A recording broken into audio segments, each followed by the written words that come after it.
What's going on, Paisanos? V here, and today we have an updated tournament infractions and penalties policy update.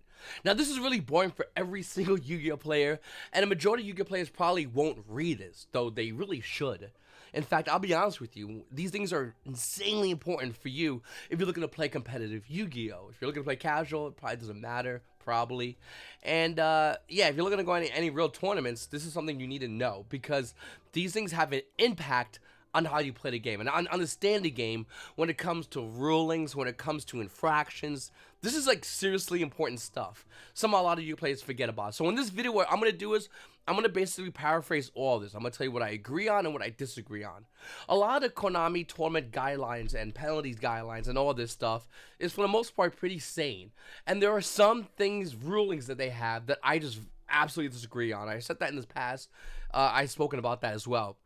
But in this one particularly, there's some really crazy shit. There's no other word around it. It's some really goofy stuff that I really hope Konami fixes. But let's be honest with you, with everything, Konami doesn't really fix these. I'll be straight up with you. They pretty much make these rules and keep going, and then you gotta adhere by them. And it kind of sucks because some of these are dumb. Some of these make perfect sense, and I wish some of these were also enforced, but it varies. So out the gate, they made a little bit of a change to the philosophy. And it just outlines the code of behavior for a person at a tournament. Basically, be a good person, nothing too crazy. They also really reiterated what is appropriate and not appropriate for judge calls, which I'll be honest with you, this is cool to say, but realistically, nobody's going to do this. The judges are going to go on their judge calls. They're going to do their judge calls when a player raises their hand at events. They're not going to go, sorry, player, that's not appropriate. They're going to do what they're there to do. And if they go to YCS and they're paid, they go to a hotel, and they're working long hours, they're going to hit those judge calls. So, I mean, this is more of a, like a make sure to be a judge at judge events. It's okay. Then we have, let me go over a couple of these. Once again, I have some of these saved.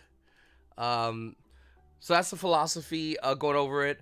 Head judge has final say. Once again, this is all stuff that we already know. They do reiterate rule sharking, which I do like a lot. So rule sharking is one of those things that, once again, judges have a gray line on in the past, where if someone's using a rule to their advantage, but not in more of an egregious manner, things like that. Like, I'll give you a great example. I'm left-handed, and I know, and the Konami rules say you gotta play your deck like this, right? If you ever noticed or saw me on my Twitch streams, I play my deck like this. And the reason why is because when I write, I also write sideways. I write almost upside down. This is how I write. It's normal for me. So I play this. Technically speaking, it's against the rules what I am doing. Technically speaking, someone can rule shark me. Realistically, it has no impairment within the game whatsoever, and that would be considered rule sharking. It's taking a rule, but like just going overboard. And people have done it in the past.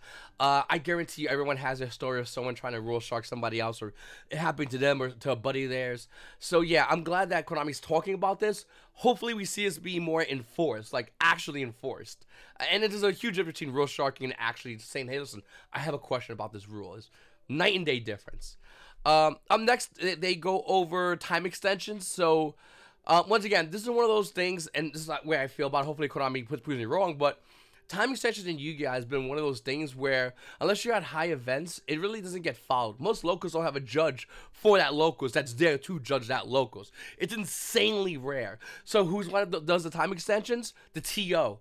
But the TO isn't the judge. In fact, Konami goes over this in their rulings. They say you have a TO and you have a judge. They can't be the same person. But how are you going to take care of the judge, Yu-Gi-Oh, Konami? I mean, there's no incentivization for Konami to the OTS store for the OTS judge.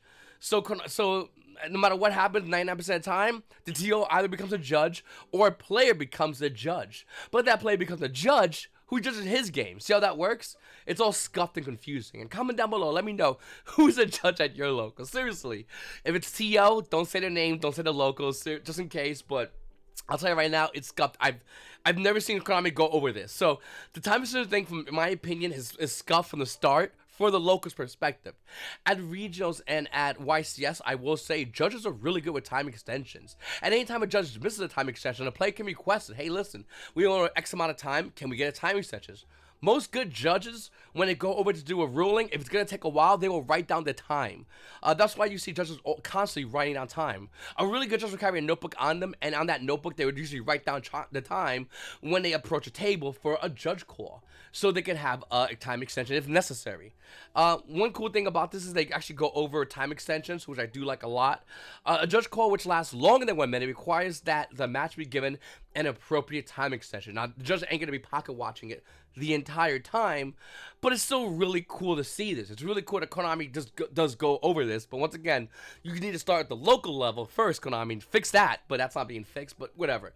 But for regionals and YCS, it's cool to see Konami reiterate this to judges, but once again, I think judges know how to do time extensions. If they don't, the player can always request it. And as a competitive Yu-Gi-Oh player, you're always allowed to request time extension. There's nothing wrong with that. I never found it to be weird. I mean, don't get me wrong, there's been some questionable time extension requests, sure, but it's easy for a judge to say, no, sorry, not happening. And obviously, if you're the reason why, like if you're reading all your opponent's cards and then you want a time extension, that's not how that works. I'm just not gonna say anything else more than that. I'm next to go to subsection F, game states. Irreparable, repairable, accepted game states, all this stuff. Misrepresenting game states. They actually emphasize that. I'm not sure if I go over that. No, I don't go over that in more details. But listen, the game state is something that obviously Yu-Gi-Oh players need to maintain all the time. If it is a repairable, irreparable, or accepted game states, any Yu-Gi-Oh player that plays out of YCS or plays regionals or plays competitive needs to know this stuff, and you need to know how to approach this. It's all independent of the guidelines. It goes into a lot more detail. I can make a video just about that alone. There's a ton of things. Up next, it's penalty time. Oh boy. Okay, so before we start with that, we'll talk about slow play.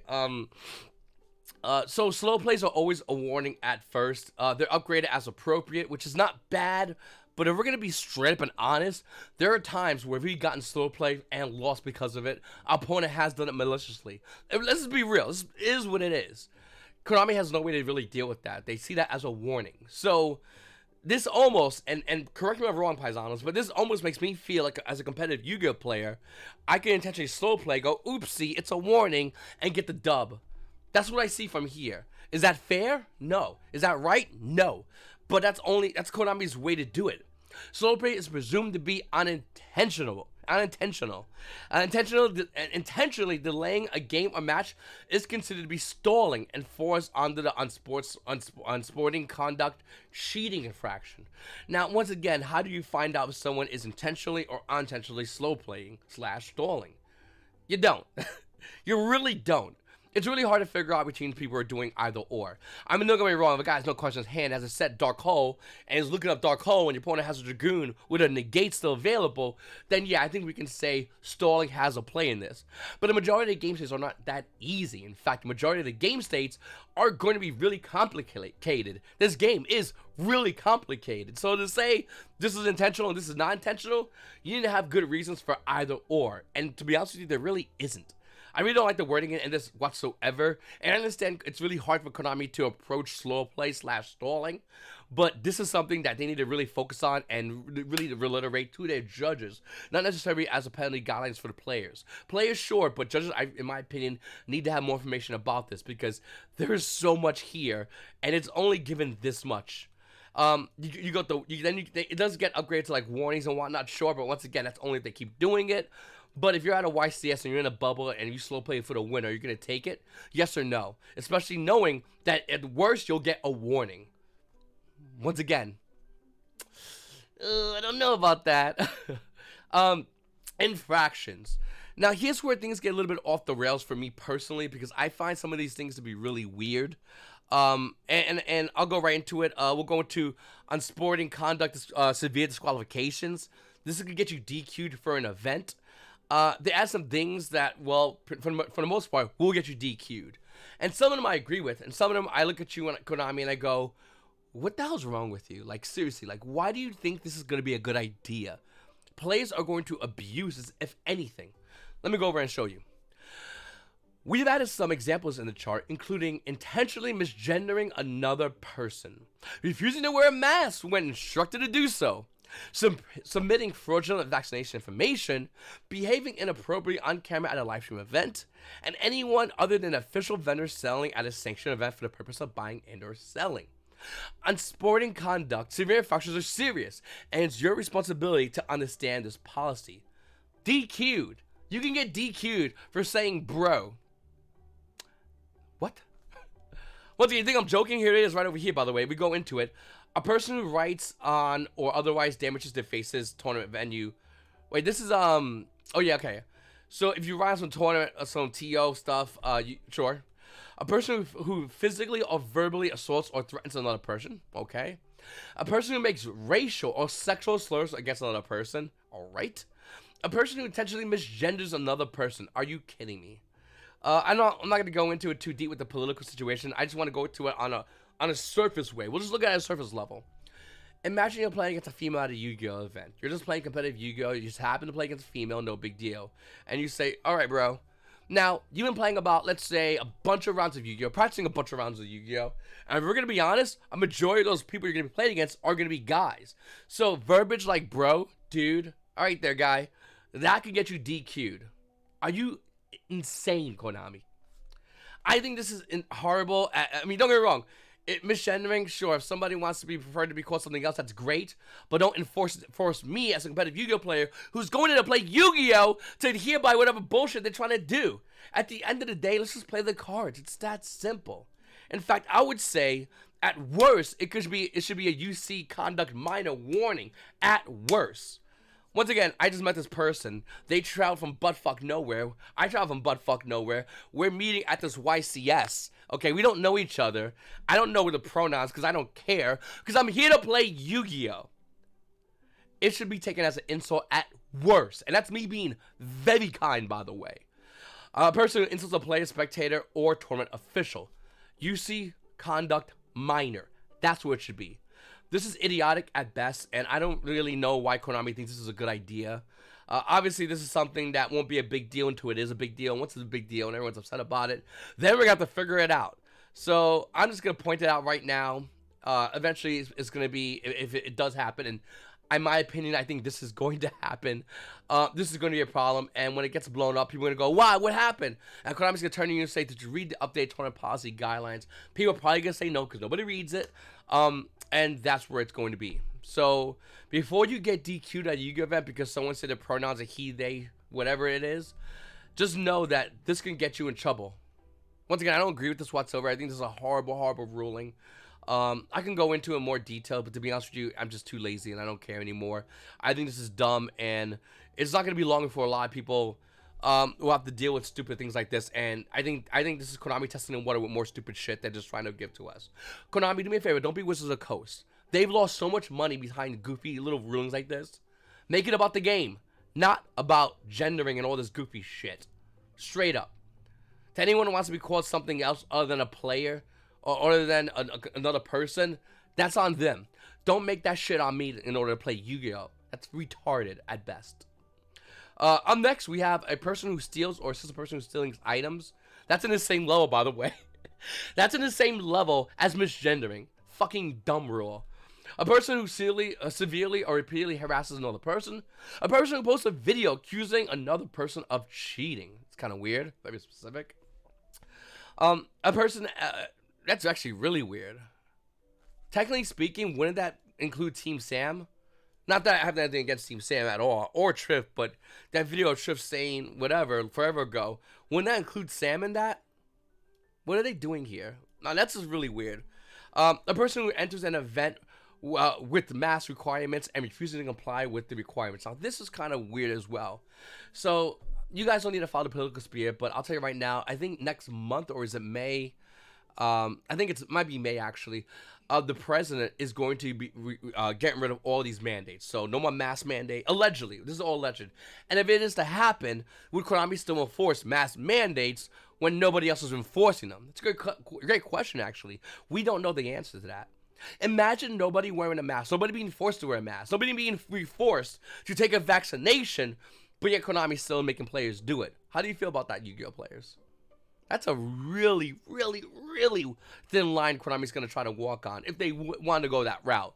And if they do go that route, well, Don't get me wrong, you have players already vaccinated, but the entry point for new players, the entry point for recurring players, and the entry point for players that want to be competitive, that's going to drop even more. I'm telling you right now, that's not a good look. So, once again, we have to see what happens when we approach this. I do think, hopefully Konami will do the right thing. Hopefully do the right thing. And whenever the president says, hey, no more mandates are needed, they don't mandate the players, but we'll have to see, you know. A person submits fraudulent proof of vaccination. I don't know how Konami can figure this out or find this out, being the fact that you're not a pharmaceutical company. You are a trading card game company. Maybe someone needs to update Konami on that, but I don't agree with this whatsoever. Don't get me wrong. I mean, submitting fraudulent proof of vaccinations, I mean, you got to do what you got to do to get involved in events. I don't blame those people at all. I personally am not going to events until they fix their TOS, so like everyone go to events. But yeah, if someone submits a fraudulent proof of vaccination, how are you gonna find that out, Konami? Again, just let me know real quickly. Like, it's gonna be in a post-it note. It's gonna go, yeah, we good. Like, what are you gonna do? Like, I don't understand.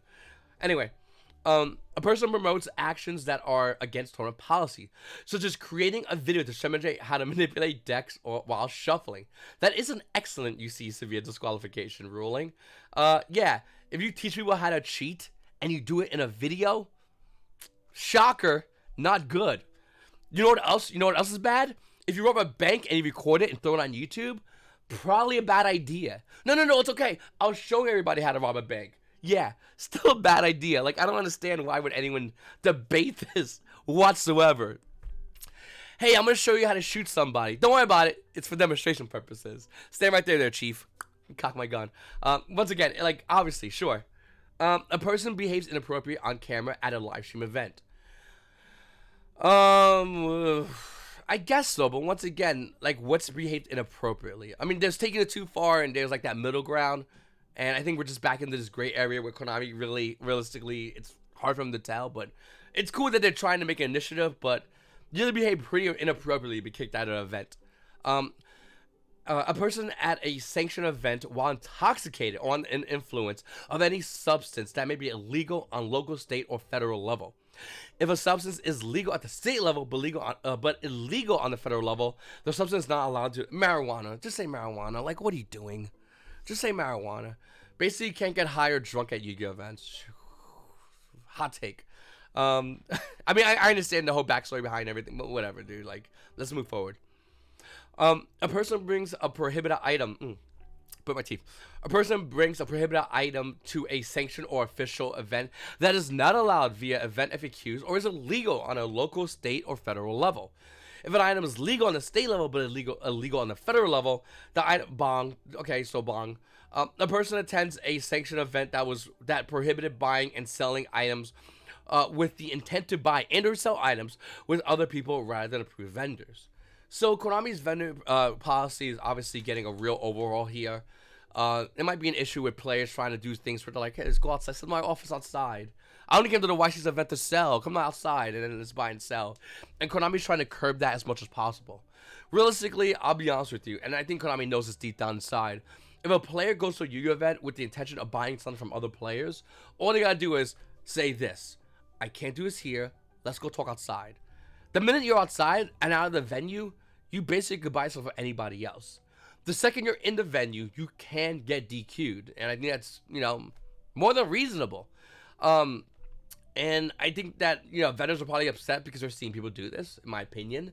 And they're probably going to Konami like, hey, listen, I lost a lot of sales because dudes are saying, that costs $40. You come with me, I'll save you $5 if you come over, take us up outside for a minute.